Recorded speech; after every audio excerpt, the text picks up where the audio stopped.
सद्गुरु चरणारविंदार्पणमस्तु अशा सद्गुरूचं स्मरण पूजन करून त्यांनी आमची ही वाघपूजा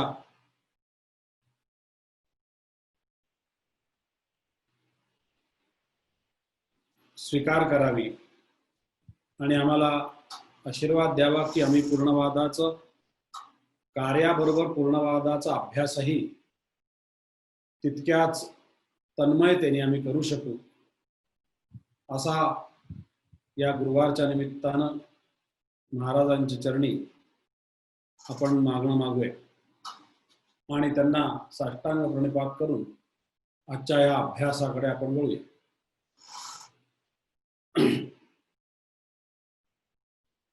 गुरुवार असल्यामुळे आपण काल असं समारोपाला काल आपण पाहिलं होतं की काल अमावस्या होती, आजही तशी थोडीशी अमावस्याच आहे, उद्यापासून प्रतिपदा आहे, आज संध्याकाळनंतर अमावस्या लागली असं आपल्याला माहिती आहे.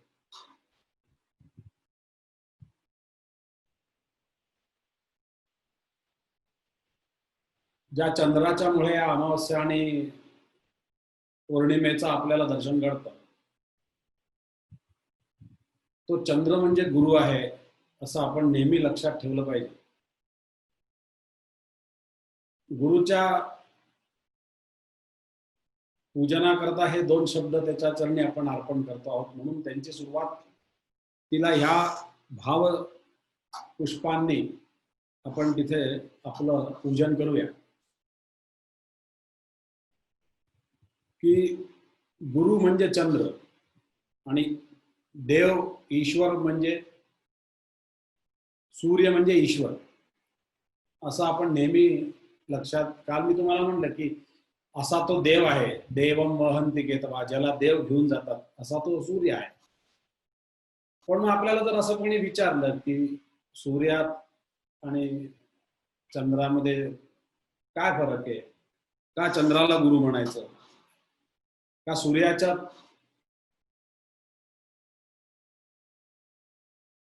जसं तेज आहे म्हणून त्याला देव म्हणायचं, का कशा करता म्हणायचं. सूर्यामध्ये तेज आहे, अग्नी आहे, आपल्याला हे सर्वांना माहिती आहे आणि आपण त्याला देव मानतो हेही आपल्याला माहिती आहे. तर तो देव काय आहे आणि चंद्रही देवच आहे, पण आपल्याला तो देव स्वरूपानं पाहायचा आहे आणि गुरु चंद्र स्वरूपानं का पाहायचं आहे ते आज जाणून घेणं महत्वाचं. तर मी नेहमी असं सांगत असतो की ह्या चंद्राच्या बाबतीत असं आहे की हा चंद्रच फक्त असा आहे की ज्याला अमावस्या माहिती आहे. सूर्याला अमावस्या माहिती नाही. सूर्याला कधी अमावस्या असू शकत नाही. कधी काळी आलं तर एखाद वेळेस ग्रहण लागलं तर लागू शकतं, पण अनेक वेळा दर महिन्याला एक अमावस्या येते तो फक्त चंद्रच आहे आणि याची जाणीव गुरुला असल्या कारणानं त्या अमावस्येची पुन्हा पौर्णिमा कशी करायची, त्या अंधकाराला परत पूर्णात कसं परिवर्तित करायचं हे फक्त चंद्रालाच माहिती आहे आणि ते सुद्धा कलेनं कसं करायचं हे जो जाणतो तो चंद्र आणि म्हणून चंद्राला गुरु म्हणलेला आहे. म्हणून अशा आपल्या तर सद्गुरूचं नावही गुरु रामचंद्र असंच आहे. का रामचंद्र, तर ते ह्याच्यासाठी की त्यांनी आपल्याला जीवनाची कला शिकवली. आपल्या जीवनातली अमावस्या कला रूपानं वाढवत वाढवत वाढवत त्याची कधी पौर्णिमा केली हे आपल्यालाही समजलं नाही. अशा आमच्या सद्गुरूच्या चरणावर आपण आज या निमित्तानं नतमस्तक हो आणि आमच्या जीवनातली ही पौर्णिमा अखंड राहो. कारण आमच्या जीवनात अमावस्या येऊ शकत नाही, कारण आमच्या जीवनातली सर्व अमावस्या तुम्ही घेता हे आम्हाला माहिती आहे आणि आमच्या जीवनात तुम्ही सतत उजेडच ठेवला आहे. तमसो मा ज्योतिर्गमय मृत्योर्मा अमृतंगमय हे सतत तुम्ही आम्हाला जाणीव करून देत असल्या कारणानं आम्ही आपल्या चरणी नतमस्तक आहोत. तेव्हा आमची ही गुरुवारची पूजा स्वीकार करा.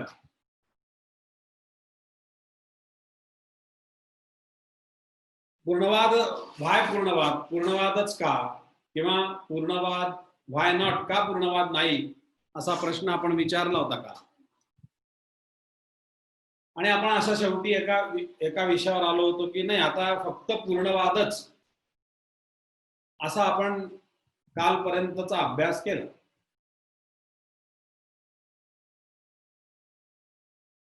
पूर्वमीमांसेचा सर्व विचार करून काल पूर्णवादावर आलो. पूर्वमीमांसाकार अथा तो ब्रह्मजिज्ञासा असं म्हणतात. तसं पूर्णवादाला एका याच्यात म्हणायचं झालं तर काय म्हणता येईल? अथा तो जीव जिज्ञासा, असं आपण पूर्णवादाच्या माध्यमातून म्हणू शकतो. अथा तो जीव जिज्ञासा, असं आपण पूर्णवादाचं एक त्याला लावू शकतो. पण काल आपण ठरवलं की पूर्णवादाचा अभ्यास करायचा, वादच आता आपल्याला पाहिजे. मग आता पूर्णवादच पाहिजे म्हणल्यानंतर आपल्याला पहिले काय समजून घ्यायला पाहिजे, असा प्रश्न आपल्या अंतःकरणात येणं स्वाभाविक आहे. तेव्हा मी जेव्हा अभ्यास केला तेव्हा माझ्या असं लक्षात आलं की पूर्णवादाच्या बाबतीत, बाकी प्रकरणांच्या बाबतीत अभ्यासाच्या माध्यमातून बऱ्याच वेळा लक्षात आलेले, लक्षात आणून दिलेले, अभ्यास करून घेतलेले आणि लक्षात येऊ शकतं. पण जो मूळ भाग आहे पूर्णवादाचा, आणि तो म्हणजे आमचा सिद्धांत पूर्ण पुरुष, हा सिद्धांत जर आम्ही समजून घेतला नाही तर आम्हाला पूर्णवाद कळणं कठीण आहे. आणि म्हणून आपण आज थोडस पूर्णवाद सिद्धांताला समजण्यासाठी, तो एका दिवसात समजण्याचा विषय नाही, पण किमान आपण प्रयत्न करूया. 1 दिवस 2 दिवस जे काही आपल्याला लागतील, आपल्याला प्रयत्न करायचा. मी म्हणतो आपल्याला अभ्यास, आपल्याला 15 दिवस मागचे मिळाले, 15 दिवस देवाच्या कृपेने आणखीन हे मिळाले.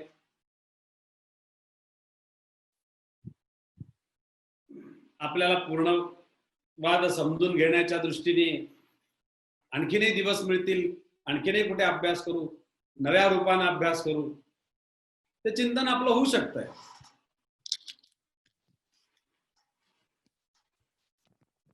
जेवढं आपल्याला समजून घेता येईल तेवढा समजण्याचा आपण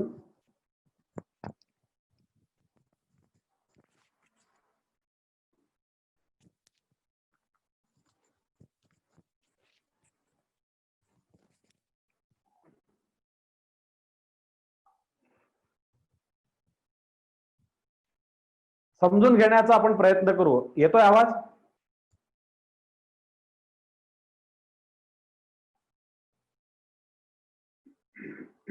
तेव्हा पूर्ण पुरुष हा सिद्धांत आपण आज समजण्याचा प्रयत्न करूया. हा उत्तर पक्षात मोडणारा महत्वाचा भाग आहे, हे आपल्याला सर्वात पहिले लक्षात घ्यायला पाहिजे. कारण पूर्ण पुरुष काय आहे, कसे आहे, असे अनेक प्रश्न अनेक जणांना असतात. याला कसं समजून घ्यायचं, याला कसं पाहायचं, मग उपासना केल्याने प्राप्त होऊ शकतो का, कोणत्या भूमिकेने प्राप्त होऊ शकतो, किंवा आपण अगदी असाही प्रश्न विचारतो आपल्या अंतःकरणात की पूर्ण पुरुषाची उपासना, महाराजांना सुद्धा आपण काही जणांनी विचारले की का पूर्ण पुरुषाची उपासना मिळू शकते का,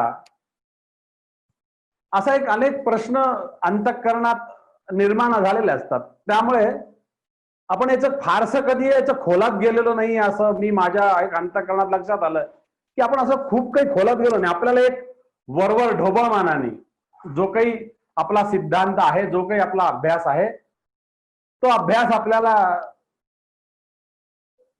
पाहिला, वाचला, त्याचं चिंतन केलं, मनन केलं आणि आपण पुढे सरकलो. असं एक माझं दूरदृष्टी, माझ्या अभ्यासाच्या दृष्टीला ती आल्या. आणि म्हणून मी असा विचार केला, आज्ञा घेतली दादांची पण, की दादा थोडंसं पूर्ण पुरुषावर मी चिंतन करू का. दादांनाही खूप समाधान झालं. उलट पक्षी दादा म्हणले मी तेच सांगणार होतो की बाकीच्या पुढच्या एक एक सूत्र रूपाने जाण्यापेक्षा एक आपला पक्का सिद्धांत काय आहे, सिद्धी काय आहे, याचा थोडासा विचार आपण करू आणि आपण पुढे जाऊ.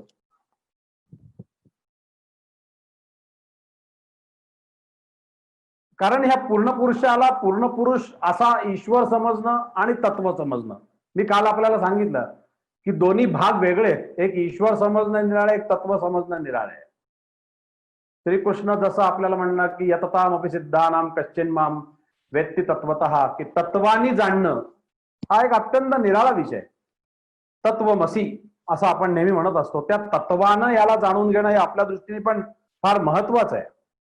कारण तसं ईश्वर म्हणून आपण त्याला भजतो पुजतो किंवा पूर्णवादाने आपल्याला त्याची एक संकल्पना दिली असल्या कारणाने आपण ऍटलिस्ट त्याचा विचार करतो.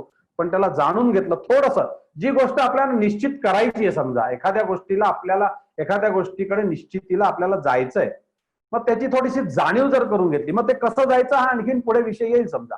पण ऍटलिस्ट ते काय आहे हे आपण थोडकं आपल्याला जसं समजेल, आपण काय अगदी फार खूप त्याचं खोलात सखोल चिंतन करणार आहोत अशातला भाग नाही, पण जेवढं आपल्याला समजेल तेवढा आपण प्रयत्न करूया. आपल्यासमोर प्रश्न येऊ शकतात की परब्रह्म आणि पूर्ण पुरुषाचा काही संबंध आहे का? पूर्ण पुरुषाचा आणि विश्वाचा काही संबंध आहे का?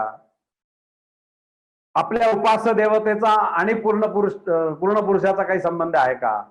जीवाचा काही संबंध आहे का? असे अनेक प्रश्न आपल्याला अभ्यासाच्या माध्यमातून करायचे असतात, येत असतात.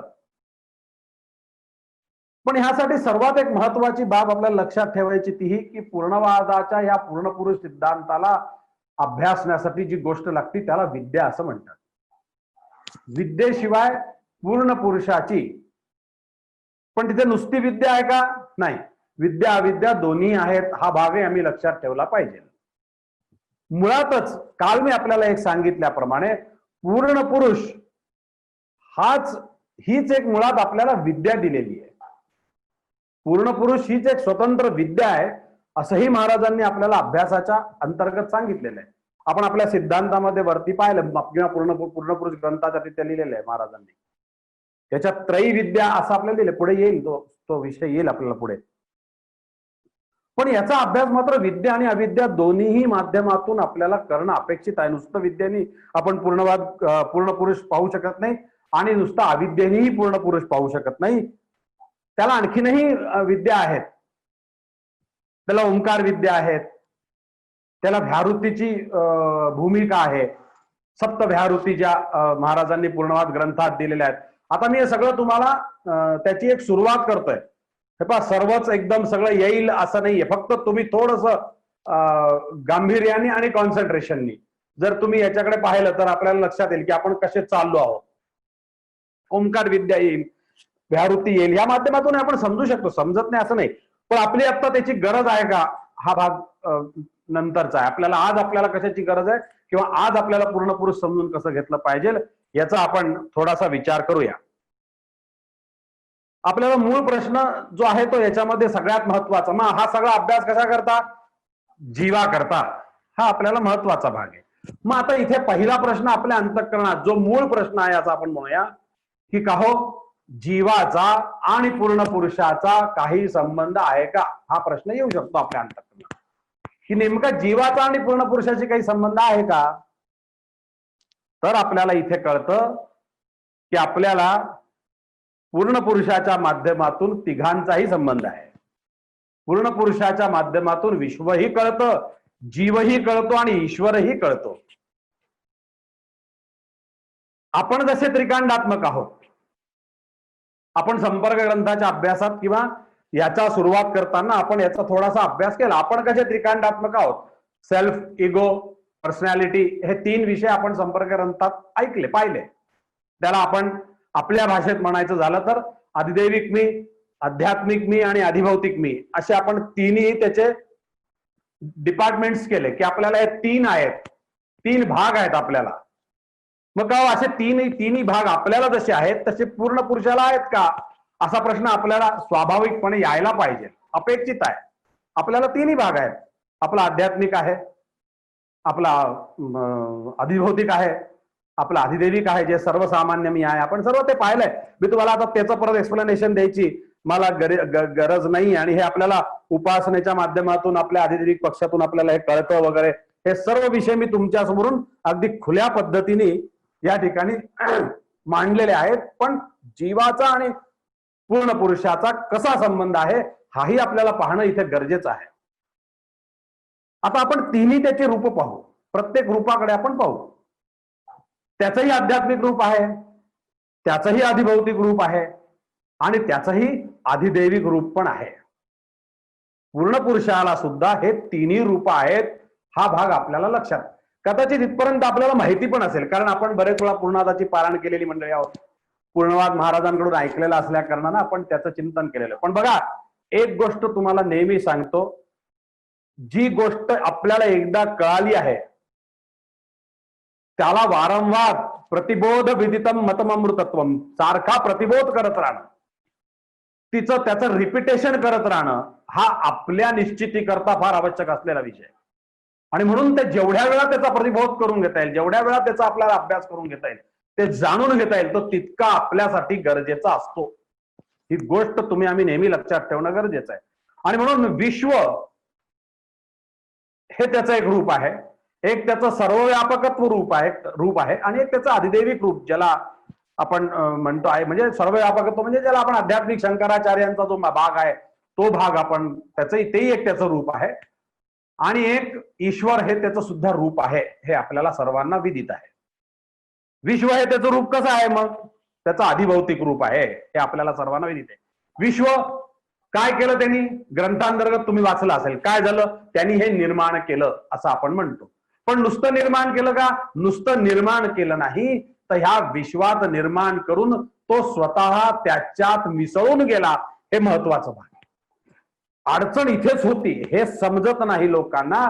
त्याला इथे कार्यकारण भाव नुसता लावला तर हे लक्षात येत नाही. इथे जो आपल्याला अभ्यास करायचा तो अत्यंत निराळा आहे, तो त्याच्यात मिसळलाय, तो त्याच्यात स्वरूपी झालाय, हे जाणणं जास्त महत्वाचं आहे. म्हणून त्याला त्याचं अधिभौतिक स्वरूप, अधिदैविक रूप असं म्हणतात. विश्व हे त्याचं अधिभौतिक रूप आहे, हे आपल्याला निश्चितपणे. पण आता आपल्याला इथे प्रश्न येऊ शकतोय, काय प्रश्न आपल्या समोर येऊ शकतो की का हो, मग हे जर विश्व तुम्ही म्हणता, हे विश्व त्याचं रूप आहे असं म्हणता, त्याचं स्वरूप आहे असं जर म्हणता, तर पण हे तर जड आहे, मग हे जड त्याचं रूप कसं काय असू शकतं, असा प्रश्न येऊ शकतो.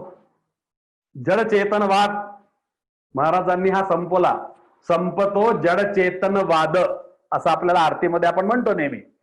जिथे पूर्णवाद काय, जिथे जड चेतनवाद संपतो त्याला पूर्णवाद म्हणतात, अशी पूर्णवादाची आणखीन एक व्याख्या आपण नेहमी ऐकलेली आहे. पण अशी शंका आपल्याला सर्वांना, अभ्यासकांना येणं अपेक्षित आहे. ह्याच तर शंका सोडून घ्यायच्यात.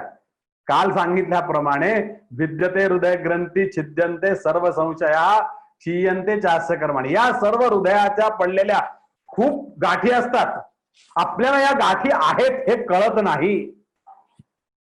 मी तुम्हाला सांगू का, हा अभ्यास म्हणजे आपलं सिटी स्कॅन आहे.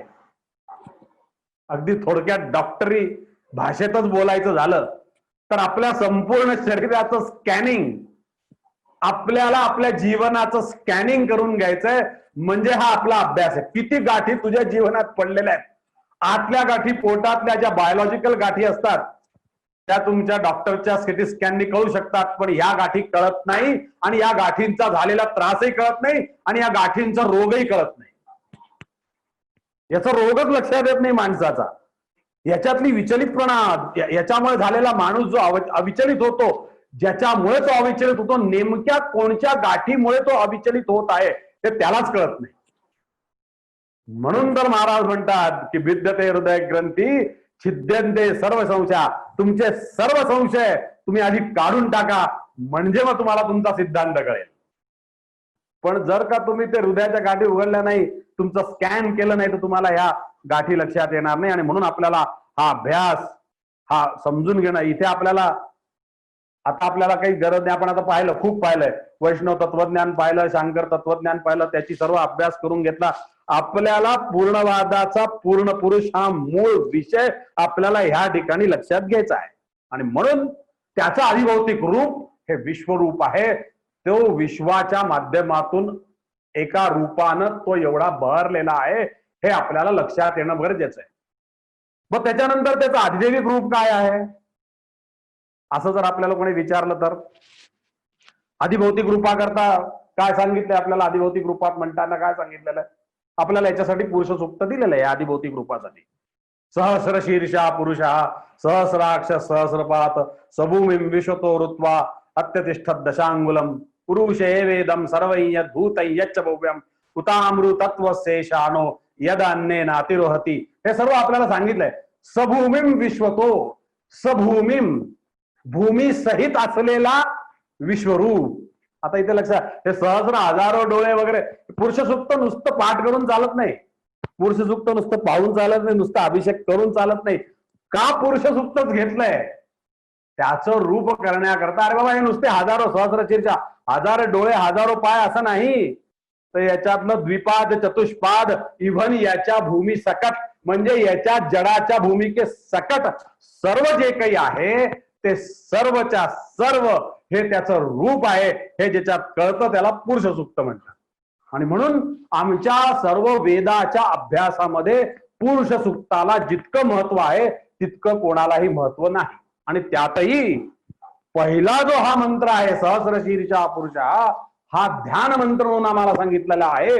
हा जर मंत्र आम्ही म्हणला तर आम्हाला त्याच्या विश्वपादाचं दर्शन होतं हे आपल्याला निश्चित कळेल. पहिला जो असतो ते ध्यान प्रक्रिया वगैरे, जसं अ वगैरे लावणं वगैरे हे प्रकार आपल्याला आत्ता करायचे नाहीयेत. ओंकाराच्या माध्यमातून जेव्हा ती ओंकार विद्या आपण पाहू तेव्हा त्याच्यात ते सर्व येतील की अ ची मात्रा कुठे विश्वपादात असते, उ ची मात्रा कुठे असते, तेजस कुठे असतं, प्राज्ञेमध्ये कोणची मात्रा दिसते, हे सर्व आपल्याला कळेल. हे कळायचंय, शिकायचंय. हे शिकल्याशिवाय राहायचं नाही, कळलंच पाहिजे. पण आपण ज्या विषयावर आहोत तेवढा जरी विषय आपण समजून घेतला तरी आपल्याला खूप आहे बंधू वगैरे न. म्हणून या विश्वाच्या माध्यमातून, विश्वाला अधिभौतिक स्वरूप जाणून घेण्याच्या माध्यमातून आपल्याला लक्षात घ्यायचंय की हे सहस्र शीर्षा पुरुषा सबूमिं विश्वतो वृत्वा, या इष्टदेवता आपल्या इष्ट या भूमी सकट असलेला जो आहे तो आपला पूर्ण पुरुष या विश्वस्वरूपात कसा आहे याचं दर्शन याच्या माध्यमातून आपल्याला कळू शकतं. मग त्याचं आध्यात्मिक रूप काय? आता आध्यात्मिक रूप जाणून घेणं सुद्धा तेवढंच गरजेचं आहे. ईश्वर पूर्ण पुरुषाचा आध्यात्मिक रूप जर विचारात घ्यायचं तर त्याची जी सर्व व्यापकता आहे, त्याची जी सर्व व्यापकता आहे, तो जे सर्व व्यापून अत्यतिष्ठत दशांगुलम हे जे सांगितलेलं आहे ना, हे त्याचं सर्व व्यापकत्व म्हणजे आध्यात्मिक रूप आहे, ज्याला त्यांनी शंकराचार्यांनी ब्रह्म म्हणलं. ब्रह्माच्या माध्यमातून त्यांनी ज्याची पूजा केली ते सर्व व्यापकत्व जे आहे ईश्वराचं, त्यांनी हे सर्व व्यापकत्व कसं जाणलं आणि आपण पूर्ण पुरुषाच्या माध्यमातून कसं जाणतोय हा आपण त्याचा एकच भाग पाहिला आणि त्यांनी त्याला एकाला सत्य मानलं. हा फरक आहे. आता हे आपण सगळं पाहिलंय, मागचं आपल्याला परत पुढे उगाळायचं नाही. मुद्दा काय आहे महत्वाचा की हे त्याचं सर्व व्यापक असलेलं नुसतं सर्व व्यापकत्व नाहीये, तर तो दशांगुले जो उरला आहे, पुरून उरणे, पुरके उराय असं अर्धवट हिंदी जाणणारे म्हणत असतात. मेरे को ये चद्दर पुरके उरी बोले. म्हणले पुरके उरी म्हणजे काय असतं मलाही खूप दिवस कळालं नाही. आमच्याकडे इंदोरला आले काही राहायला काही जण आणि ते म्हणले तुलाही चादर पुरली का? तर म्हणले पुरके उरी बोले मेरे को. आणि म्हणले पुरके उरी म्हणजे समजायला मला म्हणले मराठीत हिंदी, हिंदीत मराठी अशा काही भाषांची मजा असते. जो कपाट पूर्ण आपल्याला समजायच्या माध्यमातून लक्षात घ्यायचं की जो पुरून उरतो अत्यतिष्ठत दशांगुलम, अशी ज्याची सर्व व्यापकता आहे, ही सर्व व्यापकता म्हणजे त्या पूर्ण पुरुषाचं आध्यात्मिक स्वरूप आहे. दशांगुले जो उरलेला आहे तो म्हणजे हे पूर्ण पुरुष आहे. आणि मग आता त्याचं तिसरं स्वरूप काय आहे? अधिभौतिक झालं, आपण विश्वरूप पाहिलं, त्याची सर्व व्यापकता म्हणजे आध्यात्मिक स्वरूप आपण त्याचं पाहिलं. मग राहिलं अधिदैविक स्वरूप. अधिदैविक स्वरूप सुद्धा म्हणजे हे जे आपण ईश्वराचं रूप म्हणत असतो, हे जे सर्व ईश्वर आहेत हे त्याचं अधिदैविक रूप आहेत. त्यांनी ह्या ईश्वराच्या स्वरूपा करतात आपण म्हणत असतो त्वमेव केवलम कर्तासी, त्वमेव केवलम धर्तासी, त्वमेव केवलम हर्तासी, त्वमेव सर्वम खल्विदम ब्रह्मासी, असं आपण म्हणत असतो. हे सर्व त्याचे रूप आहेत. का म्हणतो आपण हे त्याचं अधिदैविक रूप आहे, आध्यात्मिक आहे, अधिदैविक आहे, सर्व रूप आहे. मग अधिदैविक रूपात त्यांनी व्यवस्थेकरता, व्यवस्थेच्या साठी मानवा नियम जसं म्हणलेलं आहे ना, व्यवस्थेनी सौंदर्य वाढतं हे देवालाही मान्य आहे, माहिती आहे. आणि म्हणून त्यांनी व्यवस्था निर्माण करण्याकरता 33 कोटी देवांची निर्मिती केली. आणि निर्मिती केली म्हणजे वेगळेपणाने नाही, स्वतःच्या स्वरूपाने निर्मिती केली. हा त्यातला सर्वात महत्वाचा भाग आहे. त्याच्या तो स्वस्वरूपी आहे हे जाणून घेणं आपल्याला फार महत्वाचं आहे. आता प्रश्न परत इथे येतो, मग सगुण निर्गुणाची काय भानगड? पुन्हा प्रश्न येतो. आता जर आपल्याला पूर्ण पुरुषाचा जर अभ्यास करायचा म्हणला तर आपल्याला एक आठवतं काय, हे कुठून सर्व निर्माण झाले? पंचमहाभूत कुठून आलं सर्व? आत्मानम आकाश संभूत, आकाशात वायू, वायुरग्नी, अग्निरपः. आता हे सर्व जर निर्माण झालेलं आहे, हे सर्व ईश्वराचं रूप आहे असं म्हणलं तर का हो, तुमच्या माझ्यासमोर एक प्रश्न नक्की निश्चित येईल. मग तुम्ही आत्मा जो हा म्हणता, हा तर निर्गुण म्हणता, मग निर्गुणातून सगुणाची उत्पत्ती होऊ शकते का? हा प्रश्न येऊ शकतो.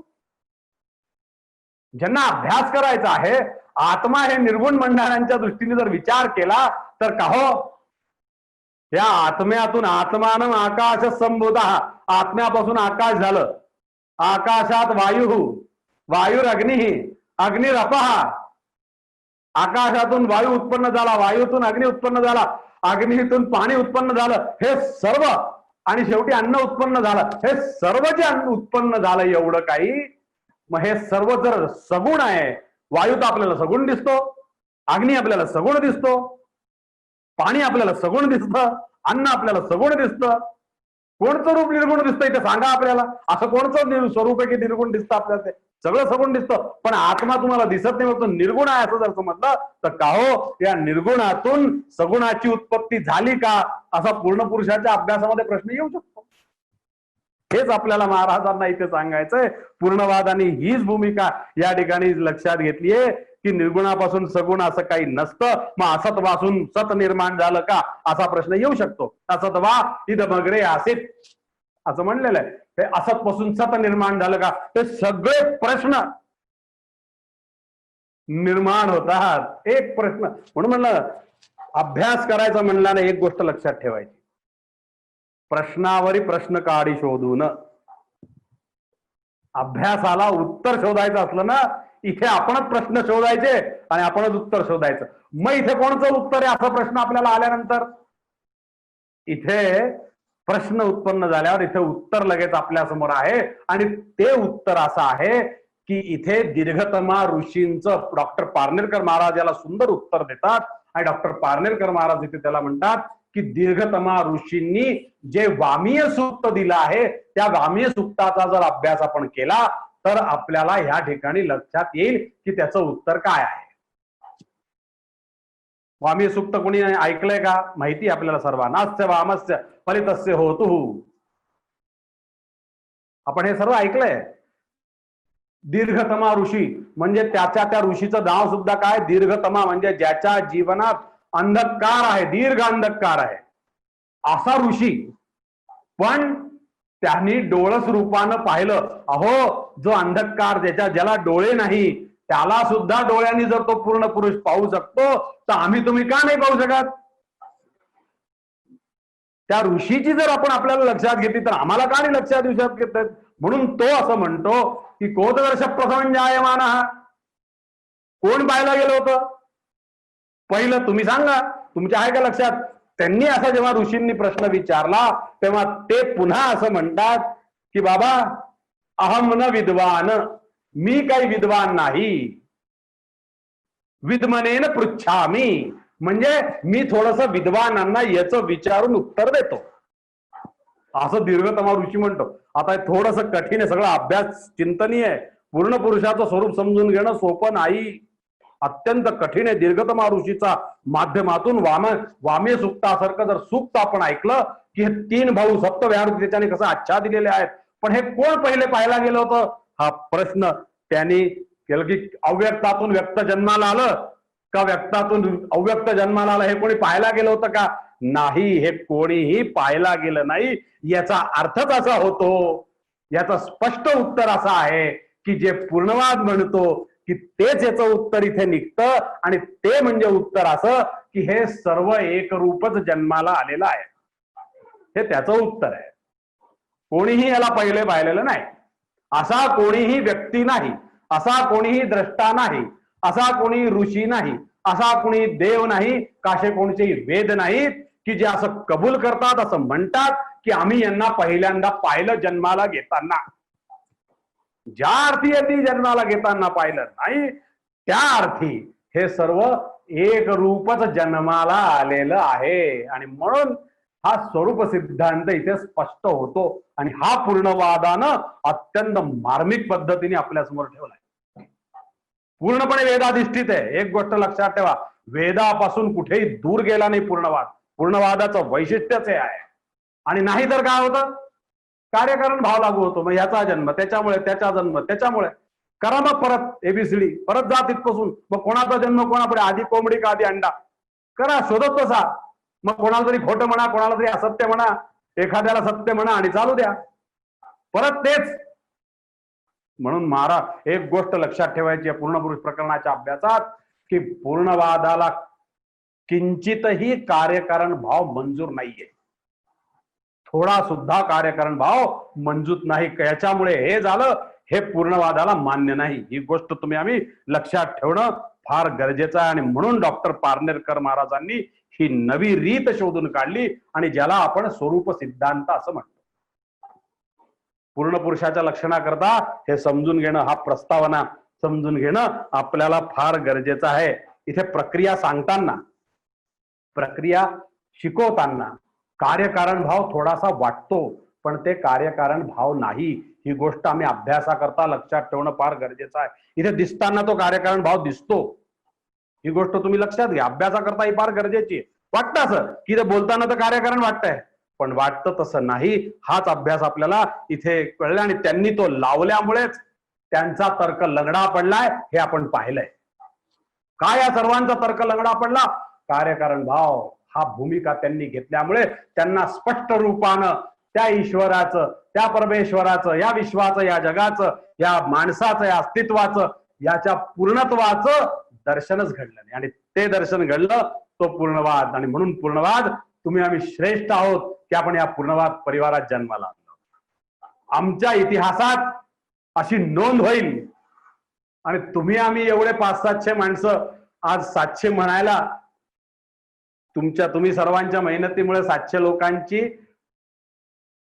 म्हणजे 700 लोक जॉईन झालेत. पण 700 बरोबर बसलेले आणखीन प्रत्येक घरात आपण मिनिमम 5 माणसं म्हणली तर 2-3 हजार माणसांचा आजचा आपला हा मेळावा आहे.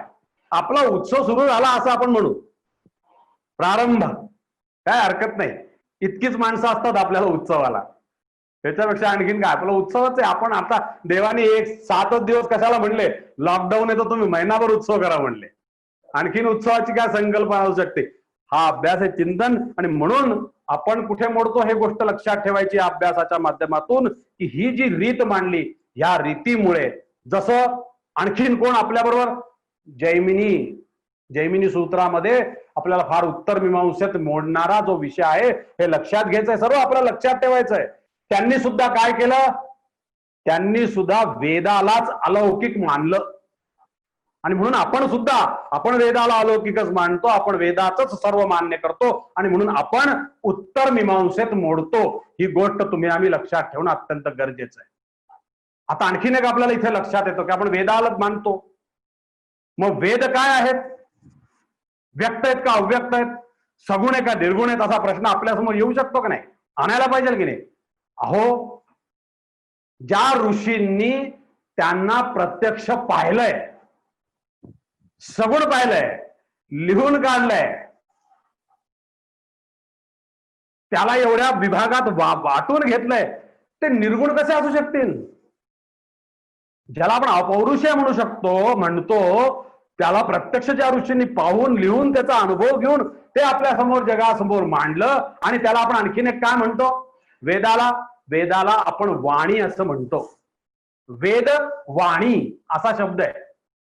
मग वाणी म्हणल्यानंतर आपण जी बोलतोय ही वाणी, परावाणी वगैरे बाकीच्या वाणीचे आणखीन प्रकार आपण सोडून देऊ. आता आपल्याला तो विषय वाणीचा महत्वाचा नाहीये. पण ही वाणी जी आहे, ही वाणी हे शब्द हे निर्गुण आहेत का? वाणी निर्गुण असू शकते का? नाही, वाणी सगुणच असू शकते याचा अर्थ 100% आमचे वेदही सगुणच आहेत आणि त्या सगुणाच्या माध्यमातूनच आमचा ईश्वरही सगुण आहे आणि म्हणून आमचा पूर्ण पुरुषही सगुणच आहे. हे आम्हाला स्पष्ट रूपानं जर आपल्याला थोडस सगळ्या शंका वाद ग्रंथी सर्व सोडवून द्यायच्या आहेत. एकच गोष्ट आहे, सर्व गाठी सोडवायच्या आणि पूर्ण पुरुषाची गाठ घ्यायची. एवढंच काम करायचं. आपल्या हृदयातल्या सर्व गाठी सोडायच्या आणि गाठ आता फक्त पूर्ण पुरुषाची. ती जर गाठ आपल्याला सापडली, काहीच आपल्याला काळजी नाही, मग कुठलीच काळजी राहत नाही, माणसाला काळजीच राहणार नाही. पण ती होण्याकरता मात्र जी तयारी लागते, ती तयारी म्हणजे हा अभ्यास आहे, चिंतन आहे. हे जर तुम्ही आम्ही लक्षात घेतलं तर आपल्याला कळेल की ह्या अभ्यासाला काय महत्व आहे. आणि म्हणून पूर्ण पुरुषाच्या या अभ्यासाला, पूर्ण पुरुषाच्या या प्रकरणाला थोडस मार्मिक पद्धतीने आपल्याला नुसतंच एवढं नाही बंधू, आपल्या जर मनाची तशी तयारी झाली, आपलं मन तसं जर त्या मनाला जर तशी थोडीशी ज्याला म्हणतात की तेवढी काहिली त्या मनाची झाली, तेवढा भाव उत्पन्न झाला, तर अरे ते वेदच काय, आपली उपास्य देवता जिला तुम्ही पांडुरंग म्हणा, तिला काय नाव द्यायचंय ते द्या, कोणची गणपती असेल, दत्त असेल, शंकर भगवान असतील, जे कोणचे इष्ट देवता असतील त्या सुद्धा तुम्हाला सगुण रूपाने दर्शन दिल्याशिवाय राहणार नाही. एवढी ताकद या सिद्धांतामध्ये आहे, एवढी ताकद या सिद्धांतामध्ये. फक्त बस एकच त्याची शर्त आहे आणि ती म्हणजे अंतःकरणात ग्रंथी राहिल्या नाही पाहिजे, प्रश्न राहिले नाही, प्रश्न राहिले नाही पाहिजे, प्रश्न सगळे सुटले पाहिजे आणि ते प्रश्न सोडायचं काम आपण करत आहोत. आणि म्हणून हा अभ्यास आहे आणि म्हणून हा आपल्याला अभ्यास करायचा आहे. म्हणून महाराज म्हणतात स्पष्ट रूपात आपल्याला आर्यमध्ये सांगतात की अरे प्रश्नावरी प्रश्न काढी शोधून होईल आत्मनिरीक्षण, साधन देईल तुला समाधान. समाधान त्याच्याशिवाय नाही आहे, समाधान त्याच्यातच आहे की आपल्या ग्रंथी सुटल्या, आपण आपले प्रश्न निर्माण करायचे, त्या प्रश्नांची उत्तर शोधायची, ते प्रश्न समूळ नष्ट करायचे आणि आपल्याला पाहिजे त्या दर्शनाकरता आपण सज्ज व्हायचं, तयार व्हायचं. म्हणून हा अभ्यास म्हणजे आपण तर आज असा विचार करू, आपण तर असा संकल्प करू आज या पूर्ण पुरुषाचा अभ्यासच करायचा, त्याला अभ्यासानं, तत्वानं आणि त्याच्या आदिदैविक रूपानं जाणून घेण्याचा संकल्प करायचा. हाच आमचा संकल्प. पूर्ण पुरुष आम्हाला नाही कळणार तर कोणाला कळणार यार, आम्हालाच कळला पाहिजे. आमच्या गुरुला आम्ही रोज पाहिलंय, नित्य पाहिलंय, रोज पाहतोय, त्यामुळे त्याला तो पूर्ण पुरुष आम्हाला कळाला नाही न समजायला आम्हाला काहीच प्रश्न नाहीये, सहज कळेल. जो गुरुला पूर्ण रूपानं ओळखू शकतो, एकदा गुरुचं पूर्ण रूप ओळखलं ज्यांनी, समजा आपल्याला पाहिजे तेवढं रूप नाही, त्याला अपेक्षित असलेलं रूप कुठल्याही ग्रंथी अंतःकरणात न राहता जर का आपण ते रूप ओळखू शकलो तर आपल्याला हे पूर्ण पुरुष रूप कळायला काही फार कठीण नाही. पूर्ण पुरुष आमचा सिद्धांत आहे आणि पूर्णाद्वैत ही आमची सिद्धी आहे. ही गोष्ट आम्ही नेहमी लक्षात ठेवायची. आम्हाला सिद्धी पण दिली आहे, सिद्धांत दिलाय आणि त्यासाठी तिन्ही साधने दिली आहेत. कोणती साधनं दिली आहेत? ज्ञान, कर्म आणि उपासना, हे त्रिकांडात्मक साधन.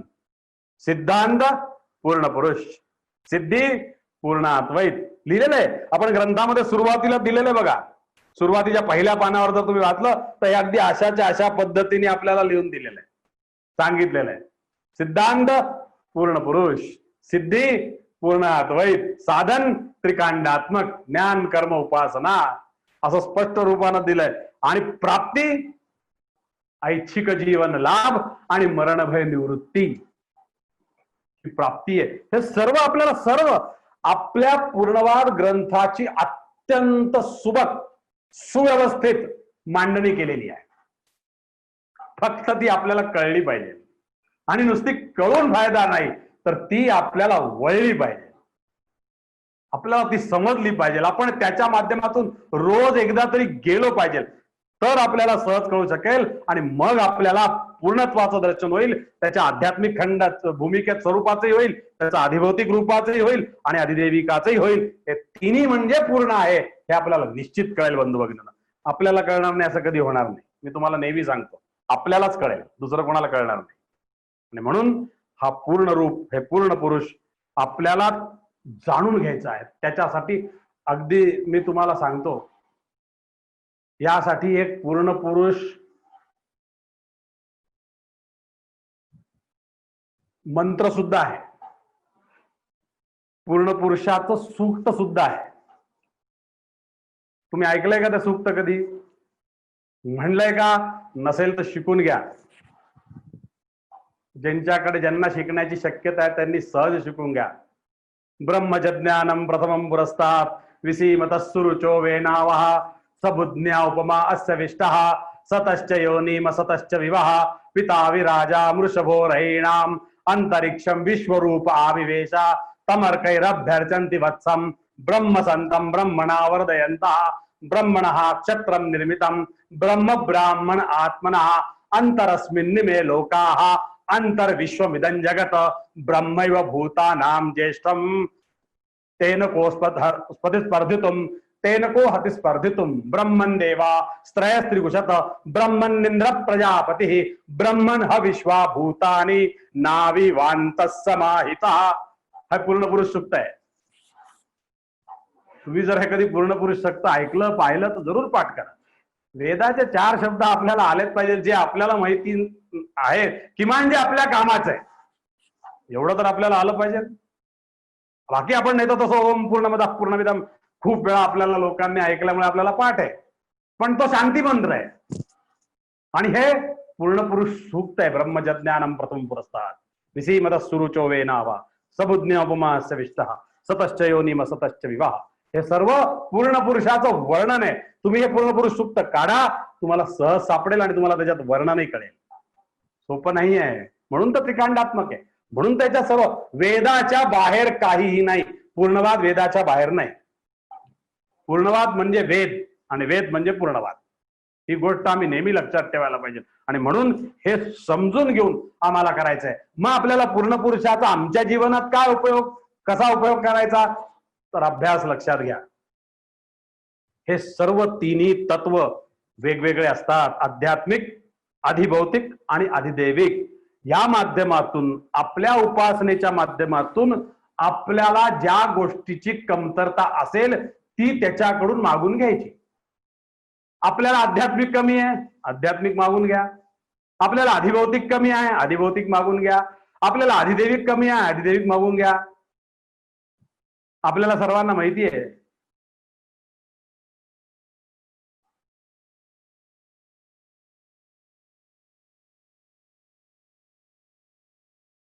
ह्या सर्वाच्या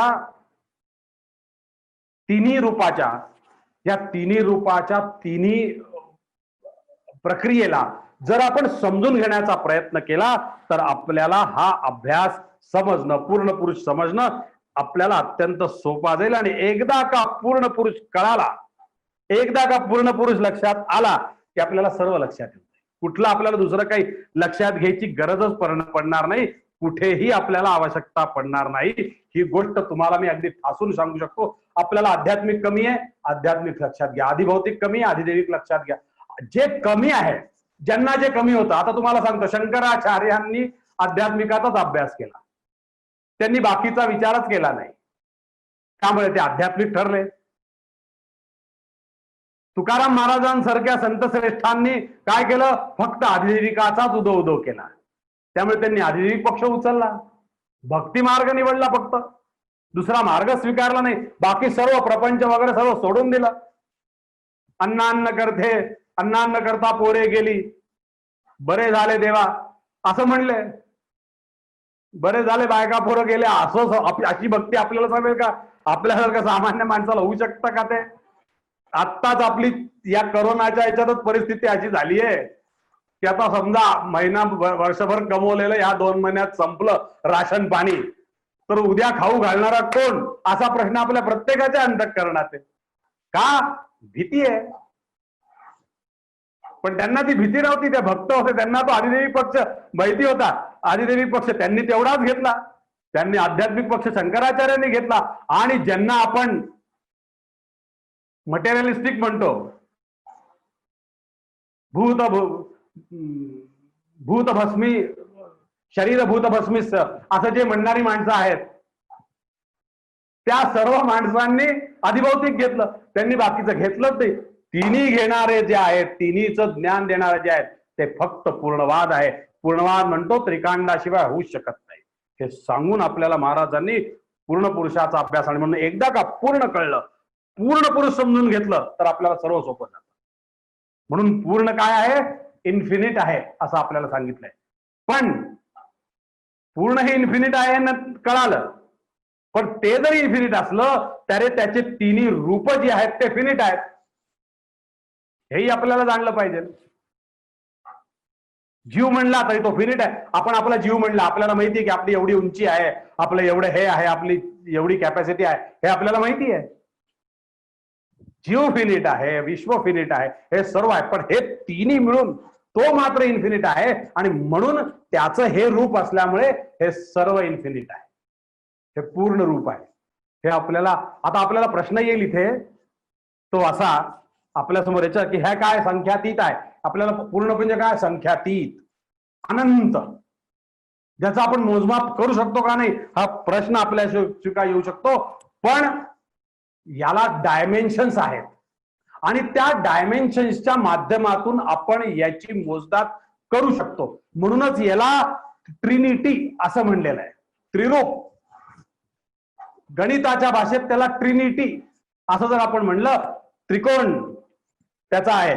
आणि तो त्रिकोण आपल्याला समजून सांगितलेला आहे. आपल्याला, मला तर आता एवढा त्याच्या डिटेल्स मध्ये जायचं नाही, पण हे आपल्याला आहे म्हणजे ते मोजता येतं, हाही आपल्याला विषय दिला. पण का हो, आध्यात्मिक जे तुमचं ब्रह्म आहे ते मोजता येतं का? नाही मोजता येत. हाच तर फरक आहे आपल्यामध्ये आणि इतर याच्यामध्ये, की आपलं एवढं सर्व व्यापकत्व असताना सुद्धा आपल्याला मोजता येतं, आणि त्यांचं एक ब्रह्म असून सुद्धा ते निर्गुण निराकार असल्या कारणानं ते मोजता येत नाही. हा फरक आहे. ही गोष्ट आम्ही लक्षात ठेवणं फार गरजेचं. याला 3 डायमेन्शन्स आहेत, हा आपल्याला लक्षात गेला पाहिजे. शिवाय याच्या व्यतिरिक्त आपण मोजू शकतो का असाही प्रश्न आहे, की का हो तुम्ही हे मोजू शकता का? तर हो, आमच्याजवळ अशा काही विद्या आहेत की ज्याच्यामुळे आम्ही हे मोजू शकतो. विद्यांच्या विद्यांचे यस्तद वेदो भयंसय अविद्या मृत्युम तीर्था विद्यामृतमश्नुते. हे आम्ही अमृत आणि जे आहे हे आम्ही सर्व मोजू शकतो. त्याच्यासाठी विद्येची गरज आहे. पाहू येईल विद्या भविद्याचा आपल्याला अभ्यास येणार आहे, पुढे येईल आणखीन. त्याच्या गुणानं लक्षणानं आम्ही त्याला मोजता येतं. हीच तर पूर्णवादाचं वैशिष्ट्य आहे. पूर्णवादाने हीच तर गंमत केली आहे की जे इन्फिनिट आहे ते सुद्धा मोजता येतं. ही ताकद आपल्यामध्ये दिलेली, ही ताकद पूर्णवादामध्ये आहे, ही ताकद पूर्ण पुरुषाची आहे. हा अभ्यास आपल्याला जर कळाला तर आपल्याला हे सर्व कळेल. पण तो एवढा सगळा मोठा असून केवढा मोठा आहे हो तो, दशदहा व्यापून. दशदहा या शब्दाचा पुन्हा एकदा अर्थ सांगतो. दशदहा व्यापून म्हणजे तो ह्याला सर्व ब्रह्मांडाला 10 वेळा वेटोळा घालून, दशदहा व्यापून म्हणजे 10 वेळा पूर्ण या ब्रह्मांडाला वेटोळा घालून सुद्धा जो दशांगुले उरतो असा इतका मोठा आहे तो. केवढा मोठा आहे? 10 वेळा या ब्रह्मांडाला व्यापून सुद्धा दशदहा असं त्याला म्हणलेलं आहे. दशदहा व्यापून उरलेला असा शब्द आपण वापरतो. याचा अर्थ 10 वेळा त्याला वेटोळ देऊन सुद्धा जो अत्यतिष्ठत दशांगुल मूर्तो तो पूर्ण पुरुष आमच्या दृष्टीने किती विराट आहे, व्यापक आहे, त्याचा विस्तार केवढा आहे हे आम्हाला सर्वात लक्षात येतं. आणि एवढं मोठा असून, एवढा मोठा असण्याचं सर्वात महत्वाचा भाग काही असेल तर त्याचं कारण एकच आहे की तो वृद्धी तत्वातला आहे. त्याचं आणखीन एक वैशिष्ट्य आहे की तो वृद्धी तत्वाला आपणही मानतो, सगळेजण म्हणतात, सायंटिस्टही म्हणतात की ब्रह्मांड वाढतंय, हे मोठं होतंय. म्हणजे याचा अर्थ काय? ते सगुण आहे. जर ते वाढतंय तर ते सगुण आहे. ही गोष्ट आम्हाला ज्याच्यामध्ये वृद्धी तत्व आहे ते सगुण आहे. ही गोष्ट आम्हाला लक्षात आली पाहिजे. मग आमचा पूर्ण पुरुष सुद्धा जर तो मोठा आहे आणि तो दशदा व्यापून उरलेला आहे तर तोही सगुण आहे. हे जर आम्हाला याच्यातून कळालं. पण वाढत असलो, आपणही वाढतो, तो जसा वाढतो तसा आपण नाही वाढत का? आपलं वय आता होत गेलं की नाही, मोठे होत गेलो आपण, आपले लग्न झाले, आपले लग्न होऊन आता मुलं आले, मुलांची लग्न झाली, आता एक एक आपली प्रगती पण आपल्यामध्ये आणखीन एक दोष असतो, आपण एक प्रकाराने वाढतो आणि आपण समजतो ते निराळं असतं. आपण खूप वाढलेलो आहोत असं समजणं निराळं आहे. ही समज जी आहे ना, हे असं समजणं पूर्ण पुरुषाकडे नाहीये. हा भाग फार महत्वाचा आहे. ह्या जीवाकडे, माणसाकडे आहे. आपण आपलं खूप समजतो, मी एवढा मोठा झालो, आता मला आता सगळं पूर्णवाद कळायला लागलाय, पूर्णवादाचा सगळा अभ्यास झालाय, सर्व समजून घेतलंय, मी आता एवढ्या कमवल्यात, 4 गाड्या आहेत, 5 गाड्या आहेत. जशी वृद्धी आपल्याला 1 गाडी नाही, 2 गाडी, 2 गाड्याचे फ्लॅट्स, गाड्या, मोठे बंगले बिगले, जसा जसा माणूस श्रीमंत होत जातो तसा तसा वाढत जातो. आणि जसा जसा वाढत जातो असतो त्याच्यापेक्षाही स्वतःला आणखीन मोठं समजतो. हा अहंकार पूर्ण पुरुषामध्ये नाही. आणि जर का पूर्ण पुरुषाला समजून घ्यायचा असेल तर सर्वात महत्वाचा गुण माणसामध्ये लागतो की त्याला आपल्या भूमिकेमध्ये अहंकार नसला पाहिजे. जो अहंकार विरहित राहू शकतो तो पूर्ण पुरुषाचा अभ्यास करू शकतो. आणि त्याला आणखीन दुसरी बाजू जी दिलेली आहे, त्या अहंकाराच्या आणखीन बाजूनी भूमिका दुसरी आणखी आहे, आणि ते म्हणजे त्याच्याजवळ प्रामाणिकपणा लागतो. प्रामाणिकपणा असला आणि अहंकार असला, अहंकार नसला, एक गोष्ट नसली पाहिजे आणि एक गोष्ट असली पाहिजे. अहंकार नसला पाहिजे, येऊ देता कामा नये, आणि प्रामाणिकपणा असला पाहिजे. हे दोन आलं तर पूर्ण रूप ओळखायला कठीण नाही. त्याच्यासाठी मात्र थोडा अभ्यास करावा लागतो, ती प्रामाणिकपणा आणावी लागते. आणि म्हणूनच या माध्यमातून महाराज सुद्धा आपल्याला सांगतात की आपणा स्वतःशी राहे प्रामाणिक, तोची बा नेमक बोलू शके. का म्हणतात? हे याच्यासाठी, हे नेमकं बोलणं जे आहे ना, हे त्याच्यासाठी आहे की बाबा मला जाणून घ्यायचंय, मला अभ्यास करायचा आहे, मला चिंतन करायचंय. याच्यातून जर मला हे कळालं तर पूर्ण पुरुष कळणं काही फार कठीण नाही. तुम्हाला काय, मला सुद्धा कळणं कठीण नाही. म्हणून हा त्याचा भाग, हे त्याचे सर्व रूप, हे त्याचे स्वरूप, त्याची देवता, हे सगळं जाणून घेणं. त्यांनी केलेले 33 प्रकारचे देव, पण ह्या देवता सुद्धा त्या पूर्ण पुरुषाला घाबरतात. ही गोष्ट आम्ही लक्षात ठेवणं फार गरजेचं आहे. त्याच्या स्वरूपी असल्या तरी त्या त्याला घाबरतात. आणि का घाबरतात? तर त्या पूर्ण पुरुषाचं ज्ञान कधी कधी त्यांना सुद्धा होत नाही. आणि ही गोष्ट नेहमी लक्षात ठेवा, ज्याचं ज्ञान होत नाही तिथे भीती असते, जिथे अज्ञान आहे तिथे भीती आहे. आणि एकदा का त्याचं ज्ञान झालं की भीती गेली. तुम्ही पाहिलंय, ते देव सर्व त्या पूर्ण पुरुषासमोर लुप्त झालेले माहितीये. त्यांना सुद्धा असा अहंकार झाला. पूर्ण पुरुष प्रकरणामध्ये आपल्याला आलेलं आहे, पूर्णात ग्रंथात आलेलं आहे की तो अग्नी एक साधी काडी जाळू शकला नाही. म्हणजे त्याचा जो मूळ स्वभाव आहे ते सुद्धा जो करू शकला नाही. का? तर त्यांनी पूर्ण पुरुषाला जाणलं नाही म्हणून. त्याला अहंकार चढला, मीच सर्व आहे. अग्नी म्हणजे सर्व मी भस्म करू शकतो, पण तो स्वतः एक साधी काडी जाळू शकला नाही. वायू एखादी साधी काडी उडवू शकला नाही. हे सर्व का झालं? अहंकारामुळे. अहंकारानं देवतांचं असं होऊ शकतं, तर तुमचं माझं अहंकारानं काय होऊ शकतं हे सुद्धा तुम्ही आम्ही जाणून घेणं फार गरजेचं आहे. अहंकार असला की सर्व जात नष्ट होतं, ही गोष्ट लक्षात ठेवा. आणि म्हणूनच आपल्याला या माध्यमातून सर्वांकडून लक्षात घेऊन फक्त पूर्णाचा आपल्याला काय संबंध आहे याचा लक्षात घ्यायचा, पूर्णाचा अभ्यास करायचा आहे आणि तिथून आपल्याला सर्व मिळवायचं. केंद्राकडून सरकारकडे, इष्टदेवतेकडे, राज्य सरकार, आणि राज्य सरकारकडून आपल्याला देवतांच्या वरी ईश्वराची सत्ता. शास्त्र पाहू जाता ऐसे आहे, त्याला ते देतात, त्याच्याकडून आपण घ्यायचं. हे आपल्याला फक्त कळणं मात्र आपल्याला की हे डायरेक्ट यांच्याकडून येत नाही, तिथून येत आहे हे आपल्याला कळलं पाहिजे. ते रूपच कळलं पाहिजे, तर आपल्याला आपलं रूप सहज दिसेल. पण आहे त्यालाच आपण रूप मानून जर पूजलं तर आपल्याला त्या रूपाची निश्चित व्हायला वेळ लागत नाही. हे महाराजांनी उपासना शास्त्रात शिकवलंय. आणि म्हणून उपासनेसाठी आणि पण इथे आणखीन एक गोष्ट लागती, आणि ज्याला महाराज म्हणतात विवेक लागतो. ह्या भूमिकेसाठी एक आणखीन गोष्ट लागते, ज्याचा समर्थांनी, या विवेकाचा समर्थांनी सुद्धा त्यांच्या दासबोधातून आणि अनेक माध्यमातून या विवेकाचा उल्लेख केलेला आहे. महाराज सुद्धा, डॉक्टर पारनेरकर महाराज सुद्धा म्हणतात, ईश्वर हा एक, दैवते अनेक, याचा मी विवेक सांगत असे. डॉक्टर पारनेरकर महाराजांचे एक अनेक शब्द जर आपण लक्षात घेतले, हा विवेक असणं फार गरजेचं आहे. आणि अडचण हीच होती, एक वेळेस माणसाला अहंकार येणार नाही, एक वेळेस माणसाचा प्रामाणिकपणा निश्चित होतो, पण माणसाला विवेक राहत नाही. कोणाची कुठे काय बोलावं, कोणाशी कुठे कसं वागावं हा विवेक सुटून जातो. आपण आपल्यापेक्षा आहे त्याच्यापेक्षा आपल्याला मोठे समजणं, हे सर्व विवेक आपल्यापेक्षा शक्तिमान माणसाची जर आपण लढायला गेलो तर काय फजिती होईल. विवेक सुटला की फजितीच होते, ही गोष्ट नेहमी लक्षात ठेवा. विवेक माणसाचा सुटला, विवेक एकदा गेला की जे होतं त्याला फजिती म्हणतात. आणि म्हणून आपल्याला जर पूर्ण पुरुष जाणून घ्यायचा असेल तर आपल्याला विवेक तिथे नांदला पाहिजे. विवेकानेच आपल्याला हे सर्व जमलं पाहिजे.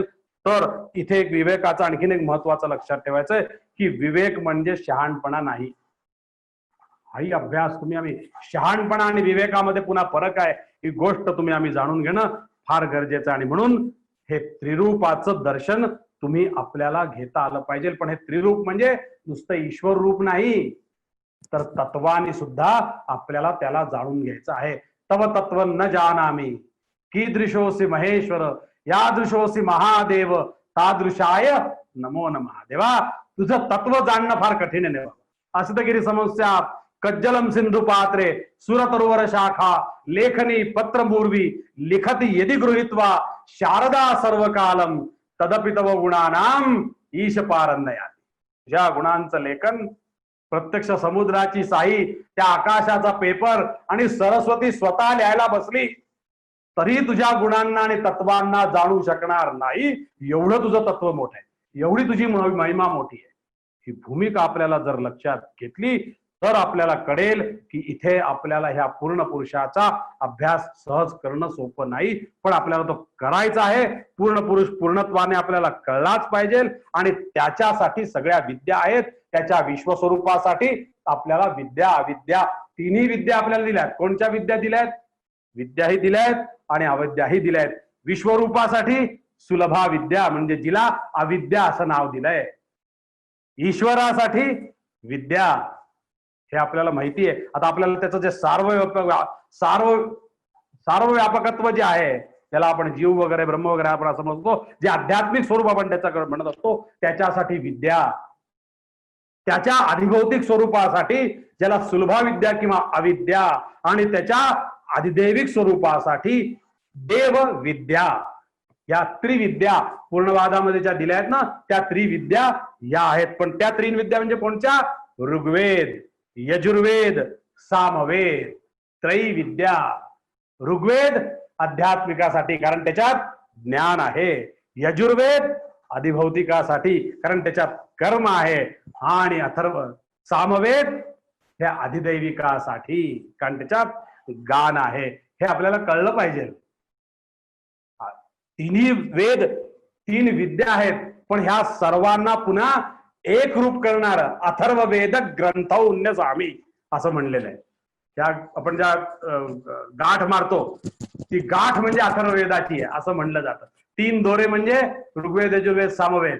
आणि ती जे ग्रंथ आहे, ग्रंथी आहे, ती ग्रंथी त्याला बांधून ठेवण्यासाठी, तिघांना एकरूपता देण्यासाठी अथर्ववेद आहे. आणि म्हणून आपण गणपती सूक्ताला काय म्हणतो? अथर्व शीर्ष. म्हणून हा शीर्षस्थ आहे. हा अथर्ववेद जो आहे ना हा शीर्षस्थ आहे. का?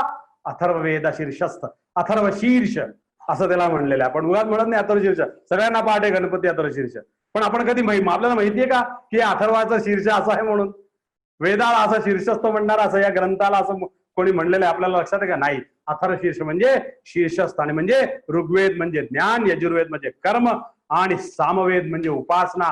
या तिघांनाही जो जाणतो अशा अनेक पद्धतीनं अनेक वेदात अनेक उपनिषद आलेली आहेत. श्वेतोपनिषद, बृहन्नारकोपनिषद, अनेक उपनिषद या ऋग्वेदामध्ये पूर्ण वेदांमध्ये आपल्याला आलेले आहेत. आणि ह्या सर्व उपनिषद आणि सर्व वेद फक्त पूर्ण रूपाचीच उपासना सांगतात, पूर्ण रूपच सांगतात. हे आपल्याला पूर्णमेवाव शिष्यते हेच आपल्याला शिकवतात. आणि म्हणून हा जो मंत्र आहे शांती मंत्र आपण ज्याला म्हणतो ओम पूर्णमदः पूर्णमिदम, याच्यातही आपण ओम शांती शांती शांती असं शेवटी म्हणतो. हा जो आपल्याला शांती म्हणतोय हा सुद्धा त्रिवार दिलेला आहे. आध्यात्मिक, अधिभौतिक आणि अधिदैविक त्रिवार शांती लाभल्याशिवाय पूर्णत्व नाही हे आपल्याला पूर्णवादाने दिलेले आहे. आणि म्हणून पण आता याचा पुढचा अभ्यास काय आपल्याला समजा विचार करायचा झाला तर का हो एका रूपात दुसरं रूप कसं येतं? हे समाहित कसं होतं? हा अभ्यास आहे, याला विद्या अविद्येचा अभ्यास म्हणतात. तो आपला येईल आणखीन पुढे. आणखीन आपल्याला पुष्कळ अभ्यास करायचा आहे. आज आपण एवढं समजून घेतलंय, खूप आहे. आपण पूर्ण पुरुष समजून घेऊ. त्याचा आध्यात्मिक, अधिभौतिक, अधिदैविक आपल्याला एक कळलं पुष्कळ आहे. आपण त्याला आणखीनही पद्धतीने ओंकाराच्या विद्येच्या माध्यमातून, व्याहृतींच्या माध्यमातूनही आपल्याला त्याला समजून घेऊ शकतो. त्या पद्धतीनेही आपण जरी समजून घेतलं तरी आपल्याला ते पूर्ण रूप कळेल. तेही कळायचा मार्ग आहे. पण आपल्याला आपल्या पद्धतीने आता या रूपाने जरी कळालं तरी आपण निश्चित त्याच्या स्वरूपापर्यंत पोहोचू शकतो. आणि म्हणून परमपूज्य डॉक्टर पारनेरकर महाराजांनी वेदाद्वारे जो पूर्ण पुरुष सिद्धांत सिद्ध केला आहे, तो सिद्ध केलेला सिद्धांत तुम्हा आम्हाला अभ्यासायचा आहे आणि त्याच्यातलं ईश्वर रूप जसं ओळखायचं आहे, त्याची निश्चिती जशी करायची अशी आहे, तसंच त्याला तत्वानही जाणून घ्यायचं आहे. आणि तो आमचा संकल्प म्हणजे पूर्ण पुरुषाचा अभ्यास हा आमच्याकडून व्हावा, अशी गुरुवारच्या निमित्तानं गुरुचरणी प्रार्थना करतो आणि या ठिकाणी थांबतो. धन्यवाद. जय पूर्णवार.